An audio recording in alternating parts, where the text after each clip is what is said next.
Guerrilla cricket. Whoa. Guerrilla cricket. Whoa. Guerrilla. Take guard, man the barricades, patrol the cover boundary. At last the time has come, this is a cricketing emergency.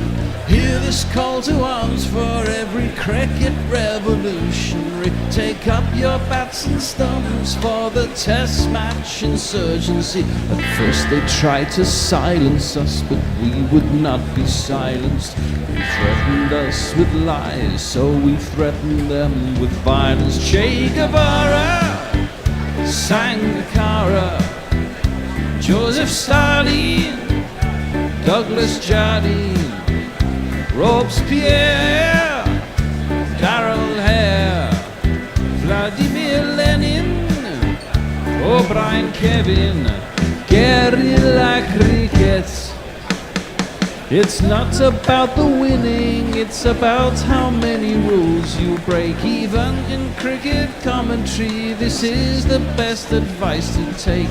Pick guerrilla cricket, it's the finest choice you'll ever make. There's so much more to cricket than red counters and a slice of cake. At first they tried to sanitize us and clean up our act, but people like it filthy, and we know that for a fact. Fidel Castro, Lenny Pascoe, Carlos the Jackal, Umar Akmal, Mahatma Gandhi, Grant and Andy, Brendan Behan, Austin Ian.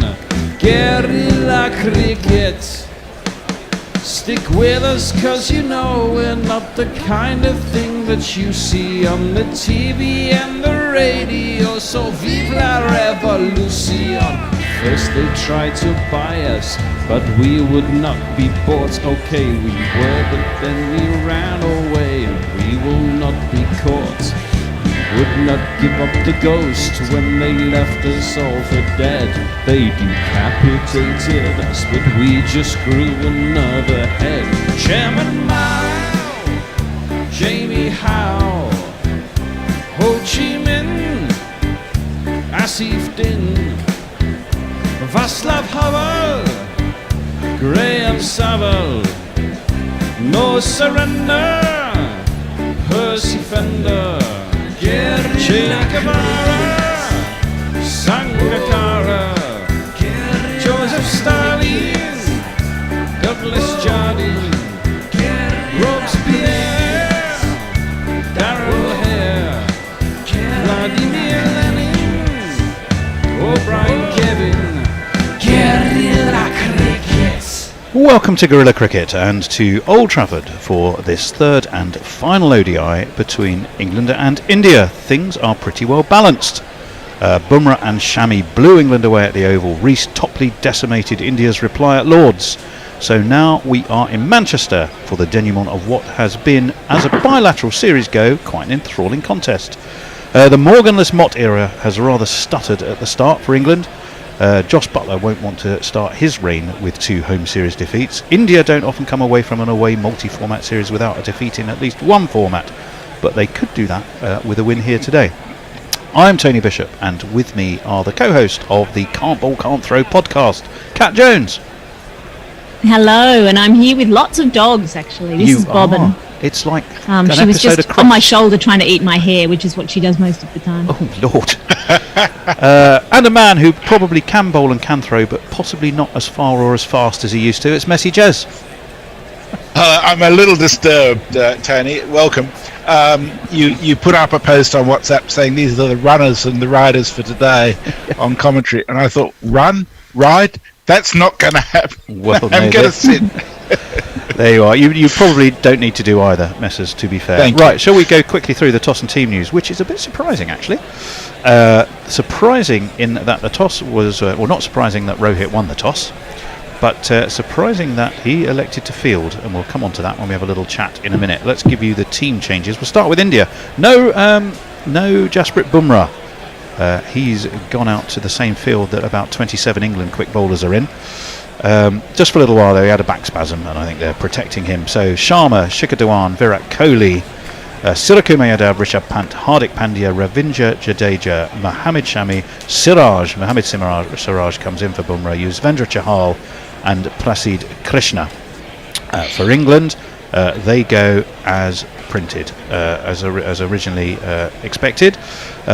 Jason Roy, Johnny Bairstow, Joe Root, Ben Stokes, Joss Butler, Liam Livingstone, Moeen Ali, David Willey, Craig Overton, who I noticed was listed in the summary for Cricinfo as Craig Everton, which rather disturbed me, Bryden Carse and Reece Topley. So, well, where do we start? Let's start with the toss, Kat.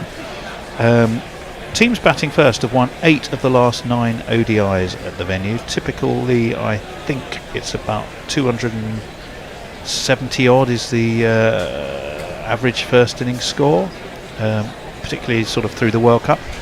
Interesting decision from Rohit, wasn't it? Well, of course, the bowlers have had it all over the batters in this series so far. So I think he's just looking at the recency bias of his own memory and going, well, we did pretty well when we were bowling, and so did England. Let's bowl first. I think it's a perfectly understandable decision for people with memory impacted by COVID. You could be right. By the way, in the World Cup, the average first innings score was just a shade over 300. It was 309. And in 2020, there were 3 ODIs against Australia. It was 276 then. And that's probably what we're expecting today. I think it's a decent wicket with a bit of grass from what we understand. Some cloud, but that'll disappear fairly quickly given the temperatures the UK is suffering with. Messers, more of a philosophical or ethical question for you. A man of such a man of wisdom that you are. A lot of discussion after Lords about the England signalling of which bowler should be suggested, and they use the word suggested rather very carefully. I mean, Moeen Morgan started that in 2018, sorry, didn't he, in South Africa. Joss Butler's continued it, and it all seemed to go quiet and everyone accepted it until it got to an ODI at Lords, when all of a sudden everyone was up in arms because it was the home of cricket and how dare you. Where do you stand on that? I mean, initially I felt uncomfortable about it, but then I thought, well, this has been going on forever. It's just a matter of how the information gets out there. The coach makes suggestions, sends out a runner, says, how about doing this? So I really can't get too exercised about it. I mean, I wouldn't be at all surprised if 10 years from now, at least in T20s, the captain was allowed to wear a headpiece to communicate with the coach. Because let's face it, that's what's happening in more and more sports. And the truth is, if this helps them make the right decision, fair enough. Particularly if you've got a captain who's not that bright and doesn't have a great memory. Well, I mean, how often do you see in football a substitute will come on and they'll hand a little note to someone?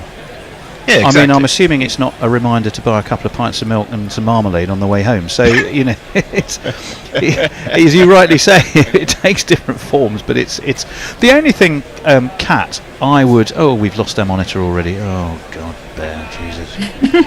The only thing I would say, to a certain extent, is... I've lost my thread now, having lost the monitor. Does it devalue the role of captain? That was going to be my question, and I'll let you two discuss it for a couple of minutes while I try and retrieve some visual cues. Go for it, captains, really love to take such a central role, and others like to sit back and almost fade into obscurity. But there's been quite a few that sort of say, well, I'm the captain, I'm the coach, and therefore what I say, I'm part of the team, and I'm a key part. And maybe it depends on how good the captain is.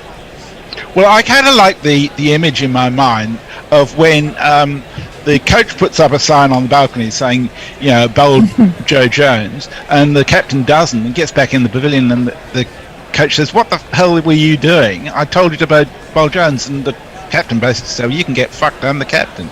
It's I sort of like the frisson that comes with that, and it's quite true.